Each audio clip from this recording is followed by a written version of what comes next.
One of the major things that we did was actually to take them and make them think outside the box. The children's confidence in their own learning and the way that they've been able to develop their skills is really quite amazing.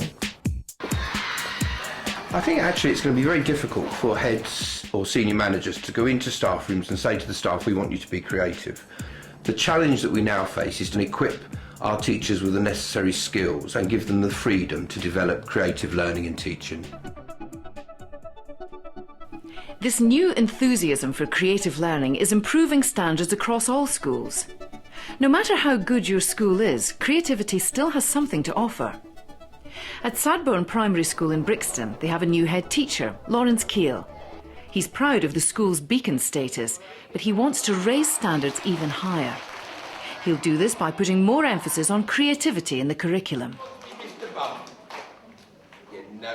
Here at Sadbourne, we are a very successful school and we are creative in the traditional arts subjects. In order to keep us moving forwards, what we need to build is a creative learning culture across the whole school. I believe the benefits of working this way in raising standards, improving results and making learning and teaching more enjoyable can only be beneficial to all people who work and learn within the school, and that must be a good thing.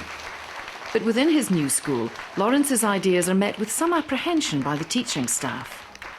What we're finding though is that with a relatively young staff, they are not used to having this freedom in the classroom. Most of the teachers here are used to delivering their hour of geography, their hour of RE, their hour of history a week. And most of them, I don't think, have worked in education pre-national curriculum, pre-QCA, and it's going to take a lot of investment in time and training to make them realise that for once they can be creative again. There's been a growing awareness over the last 5 years or so that teachers have interpreted the curriculum in a very prescriptive way. They haven't always taken advantage of the flexibilities that are available to them. They can bring back their own judgments and develop the children's creative thinking behaviour as part of the national curriculum. Lawrence is not a man who's easily deterred. At his old school, Vickers Green, he's seen what creativity can do. He lifted them out of special measures using creative learning techniques. It was his ability to encourage staff to take risks and try new things that proved so successful. He's back to meet Anita Sandhu, who worked alongside him for 4 years. I remember when I first started to talk about Vickers Green and I asked the inspectors and teachers and they told me not to touch the school with a barge pole because you were a maverick, and really instead of putting me off, that actually inspired me to apply for the school. You were the kind of person that people were very wary of, and he's doing things differently, and that was the phrase that really made me apply for the school. Yeah, but I think you have to do things differently in a school like this. I mean, if you're at the bottom of the league tables, you just got to take chances and risks and do things differently, because, when I came here, things were always done like every other school, and it wasn't making any difference. And, we're talking about children's lives here. And having come straight out of the classroom as well, I think I had an empathy for what teachers were going through in the classrooms. And I think I was able to make quite effective changes based on what I would want if I was in the classroom. If you're thinking of letting creativity out of the bag in your classroom, strange things can happen. At Thornhill Primary, there are mutterings about something called a dragon school. They use these dragons to teach them and to help them learn. So whatever they think is important for them to learn, whether it's making friends or whether it's reading or writing, all of those skills that they need to learn are represented in that tiny little dragon school. They might develop their speaking and listening skills, their dramatic skills, a whole range of different skills that they can do in those areas. Creativity is let loose, but Sue's classroom is laid out in a very structured way. She's created a 4-corner design which reflects directly the areas of the national curriculum. Communication focuses on speaking, listening, writing and reading. Discovery covers science and maths, and in workshop, It's art, design and technology. But it's in the fantasy dragon area where the children's creativity really comes alive. These areas are very defined, but all still interact and cross over. It's really a vehicle to integrate the curriculum and to make sure that all of the subjects within the national curriculum, that they have an entitlement and that they're there in the classroom. It's a way of organising the environment, and also I think it's a way of ensuring that they're able to be active learners. Now, I've seen the success in reception, and I think it could be very advantageous for older children as well as younger children, and I'm having that opportunity with other members of staff to develop that. As a school, we've talked about the success of it and how we could continue to develop the classroom environments throughout the school. So yes, I do think we can use this particular model and transfer some of those skills with older children. Of course, one of the casualties of this free-flowing creativity can often be the school timetable. The use of time in the classroom is very important in achieving creativity for learning. It has to be a balance between the structure of a timetable and what the teacher has planned for the children to do, and balancing that with the fact that when children are being creative, they will come up with ideas, suggestions, raise their own questions which might take them off into different directions and might require them to be given more time. So it's the balance between the structure, the discipline of a timetable, and the flexibility to allow the teacher, when she sees that some learning is exciting and motivating, to allow the time to continue for that to flourish. But how are the young graduates of Thornhill's Dragon School doing as they move up through the school? The two class teachers that are working in Year 3 now with 8-year-olds were the first children that I worked with in reception. Their response to the children and the children's response to them has been very successful, and they've commented on the fact that the children's confidence in their own learning is really quite amazing. What I really love about this dragon is the wings. And Eve thought about the most interesting name. Tell them what it is.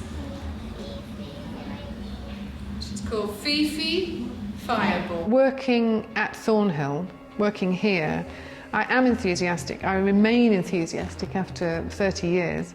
The push towards a more creative way of teaching is very exciting. As you bring creativity back into your classroom, it will be the building of confidence and trust with staff that will make the difference. Something Lawrence was reminded of during his visit back to Vickers Green. The trust he developed with Anita gave her the confidence to do exciting things in her classroom. Today it's all about being press balanced. People are seeing. Yeah, so the town is Rockwell, so we need to try and fit in the giant Iron Man. How do you think we should do that, Liam? Iron Chant. Now what you've done is you've actually valued Leighton's opinion, and actually Hogarth being one of the key characters would be a very good person. I think the key idea about becoming a creative classroom is to actually get the children not to channel their thinking into one direction, to become lateral thinkers. And in today's 21st century, where they've got different types of media hitting them 24 hours a day, and they've got to go now and work in that environment, they can't be channel thinkers, they have to be lateral thinkers. Not speech marks. It's this one, it's this one. I felt it was really important to have mixability grouping today because I wanted the interaction between the groups. I wanted the stronger children to actually help bring out the more quiet children. We had several children who had never actually spoken properly for the first time, actually coming out of their shells and actually volunteering to read their work out in front of the rest of the class. Why should I do it? Why put the introduction at the start? What's the point of it? Go on, Callum. So they know what they're going to read about. Yes, so they know what they're going to read about. That's the whole idea of the introduction. A brief description of what's going to come later. I first interviewed Anita, and we were looking for somebody to do a specific job, that was to raise standards in the school.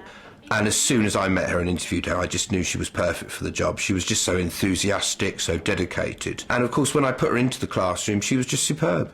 There was some nice comments going to each other, that's a good word, well done, that's a good idea, oh, I hadn't thought of that. And some of you actually asked your peers within your group to actually rearrange their position. Anita catered for many of the learning styles in the class. But in all the lessons, she never lost sight of the objective of the lesson, what she wanted the children to learn. Brilliant use of language, a devastating battle. And just in the year, she moved those children on so much. Even the reluctant learners, they just become like learning monsters. Capital G, capital G, and speech marks. And in the end, there was just such an enthusiasm for learning, and it was reflected in the Year 6 SATs results, where we made great strides. I mean, my role in this was very much in the background, in a supporting role, but I think that is a role that heads do need to have. You have to have belief in your teachers. And so when Anita came to me with either ideas for subject weeks, or she needed extra resources, or she needed time to plan, then I think as a head you have a duty to support people like that. And when I've spoken to Anita, those are the sorts of things that we've agreed on. Lawrence's success at Vickers Green was certainly impressive, but he still has his more immediate problem. He's looking for the same level of trust and support in his staff back at Sudbourne. Having gone to what is a very successful school, I'm just finding that there's resistance to introducing the creative curriculum, mainly from the younger teachers, and I just wonder why. Well, don't forget, the younger staff have only known the national curriculum. They haven't known anything else.